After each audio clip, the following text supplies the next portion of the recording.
Georgia Congressman Doug Collins was at that meeting with Pence and House GOP leaders this morning. One America's John Hines caught up with him and has more. Yes, I'm here with Congressman Doug Collins, and he's just been introducing a very important piece of legislation. And Congressman, perhaps you could talk a little bit about the REINS Act. Talk to us about why it's important.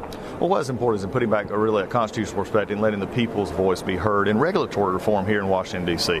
What it says is major rules, which is classified as over $100 million in cost, things that actually affect, everyday Americans on business regulations and the things that we see coming out of Washington, has to come to back to Capitol Hill, has to be passed in the House and the Senate and signed by the President.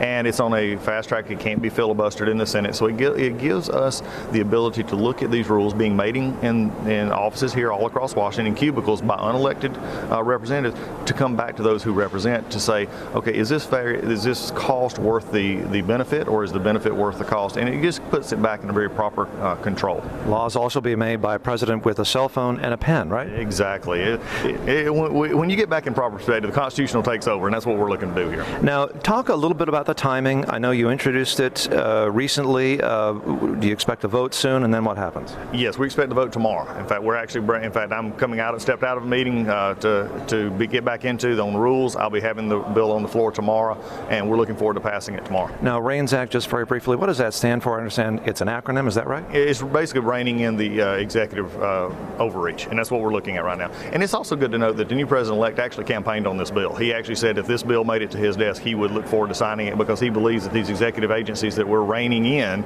is something that is part of making a whole new culture up here in Washington, D.C. So we're excited about that. So the House passes it. Mr. Trump has promised to sign it. The one stopgap point might be the Senate. Opine on the chances there, perhaps. Well, I think when it's been stopped in the past, it's been because either of a Democrat Senate or a Democrat in the White House. Now you actually have a president who is very is energized and excited about coming to Washington and making a difference. He's already talked about how he likes this piece of legislation. So now I would just encourage viewers who want to get back and want to see a regulatory state pull back, they want to see this government overreach to stop, is encourage your House members to pass it, and then get on the phone with their senators and encourage the senators to pass it as well. That's the REINS Act. Okay, now also talk a little bit about a meeting that you have had with Mr. Pence. Talk about what he talked about and his priorities that he shared with the Republican conference.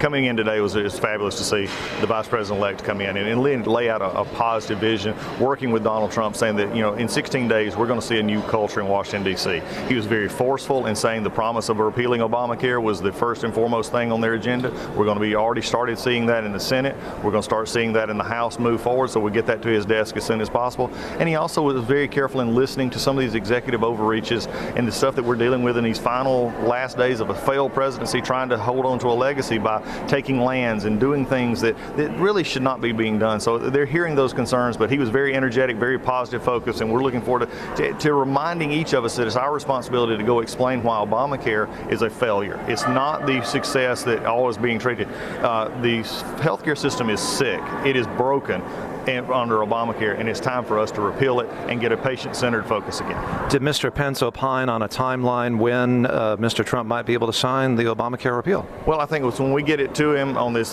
first piece that we can go through our process. We're looking to do that very early on, and then we'll be working on the parts of putting this back together. But he's also emphasized a very orderly process. So for all these doomsayers and naysayers out there saying everybody is going to be thrown into chaos and people are not going to be sure, rest assured, the president-elect has said this, the vice president-elect said this, and we in Congress have said we're going to make this an orderly fashion that puts a very conservative, patient-centered, doctor-focused, where every American has access to affordable health care. We're going to do that in a way that does not disrupt the system. Those are just naysayers who are holding on to a failed program that are trying to promote fear out there. We're promoting hope, not fear.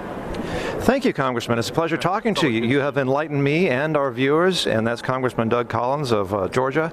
And sir, thank you very much, talking about the REINS Act, reining in the federal bureaucracy, executive overreach, and also talking about a meeting that occurred with Vice President-elect Pence and the House GOP conference here on Capitol Hill. Very busy times early in the Congress, and it looks like the Republicans are hard at work just so far here in the second day of the new Congress. And back to you all in the studio.